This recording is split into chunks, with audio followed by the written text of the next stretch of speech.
experience, and you are a guiding light for many of them. Thank you. Eileen, what else would you like to tell people? Because you touched on things that I was going to ask you about anyway. You know, you provide scholarships, which is critical for the kids to stay in school. But like you said, it's much more than that. Money alone is not enough. When they see other kids getting letters from home or emails from home, or when they see kids getting care packages and they don't have any of that, that must be heartbreaking for them. And how does the Orphan Foundation, and you touched on it, but I want you to elaborate a little bit more. How do you step in and fill that void for them so that we can keep on encouraging them to stay in school? Because really all they need to know is that somebody cares enough about them. And sometimes it's just one person caring that can make such a difference in another person's life. Wouldn't you agree? Absolutely. Okay, so what's in place for them? What are some of the things that you all do? Let's get a little more specific, because I want our viewing audience to be aware, because then they can know about the volunteering opportunities. Wonderful, thank you. We match our young people with mentors, and it's the only program of its kind in the country. It's called V-Mentor, and it's all online. How does it work? People volunteer, they fill out an application on our website. Mm-hmm. They are matched if they're a good fit for the young person, and then those mentors are trained and supported. We believe that we have to support our mentors so they can support the young people. Mentors make a 2-year commitment. It's a very... What do they do? They communicate with their student online, via this portal. Email. Okay. So, job, you can be a busy CEO. You can be a young parent who's got a busy job and, is trying to juggle family and still be a mentor. And it's one-on-one mentoring. It really counts. And what's the minimum number of interactions they need to have with their mentee?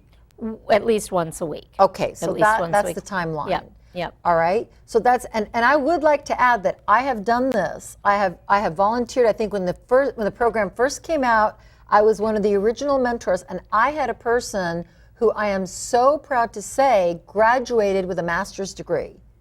And she is an amazing, phenomenal young person. So the program truly works, and it's really all about showing them that you care. That is the key thing. Everybody needs to feel that somebody cares about them, and former foster kids are no different than anybody else. So, all right, so now we've covered the V-Mentor. Then we have the care packages. What are those about? It's a box. It's a box of what does it have? Stuff. Okay. It comes to the door, and it's somebody saying, I'm thinking about you today. It might have cookies in it. It will have, little tchotchkes. It will have things students want or need. Okay. And it comes, and kids will say to us, it was the worst day, but I came home to a package. Or it was the best day I've ever had, and I came home to a package. How often do the packages, and when do they go out? They go out 3 times a year. When? In September. It's a back-to-school package. Okay. We do a red scarf. We do a Valentine's Day package, which is so special. Okay. Every student receives a hand-knit or crocheted red scarf. Oh. People all over the world send these scarves in. Oh, and wow. Truly, they're pieces of art. And then we'll do our end of the school year exam package, which is coming up. Mm-hmm. And that will, the signature piece there are the Girl Scout cookies. Okay, great. So we always ply them with a bit of sugar, a bit of healthy stuff. And again, it's just meant to say, we're thinking of you.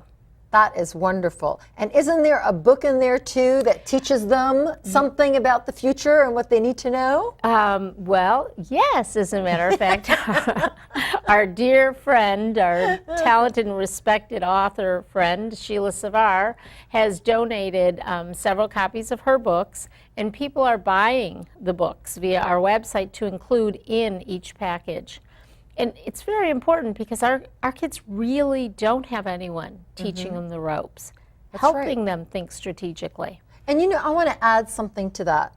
It's not just former foster kids that don't have somebody teaching them. I didn't know these things. My father was in the embassy, so my parents knew nothing about business. So when I was in my 20s, and that is why I'm so passionate about OFA and being involved with you all, it's because I didn't have somebody to mentor me. I knew nothing about networks. I had no mentor, so I had to figure everything out along the way by myself. And that's why I want to now be the one to support them and mentor them. So one of the best ways to do that is for everybody that's watching, and that's why I keep stressing the networking aspect. The greater your network, the greater your support system, the more you can go and lean on people in hard times. We're hearing about recession now. Well, you know what? If you've got a strong network of contacts, you don't ever have to worry about being without a job because you've got people there that can get you a job. Isn't that right? That's right. Okay, now how can people help? What can people do?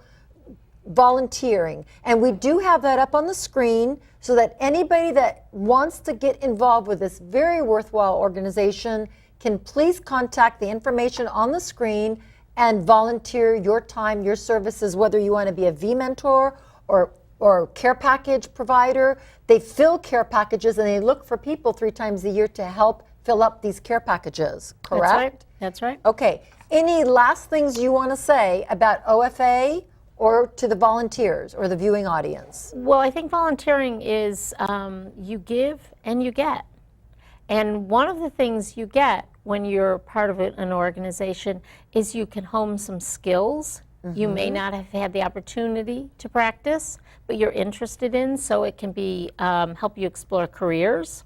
Okay. It can also connect you with other like-minded people who can become part of your network. True. So they're good people, they care about a cause, you already have an affinity with them, but also you've shown you're responsible, you're committed, and people respond to that. So nonprofits are a wonderful way, as you said at the beginning, to become engaged in your community, to give something and to get a sense of fulfillment, but also those connections that you'll need. And I want to add to what Eileen is saying and mention this. Please, when you do join a nonprofit, make sure you select something that you are genuinely passionate about. Don't do it with an ulterior motive or a hidden agenda. People will see right through that. And it's not rewarding and it's not fulfilling, not to you, not to the organization, and not to the people that you're trying to support. So choose something that you genuinely care about. Eileen, I want to thank you so much for coming here today on Mentor Forward. It's been a pleasure.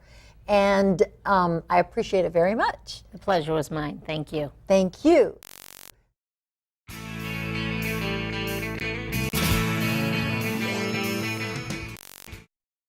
Now I'd like to introduce my second guest to you.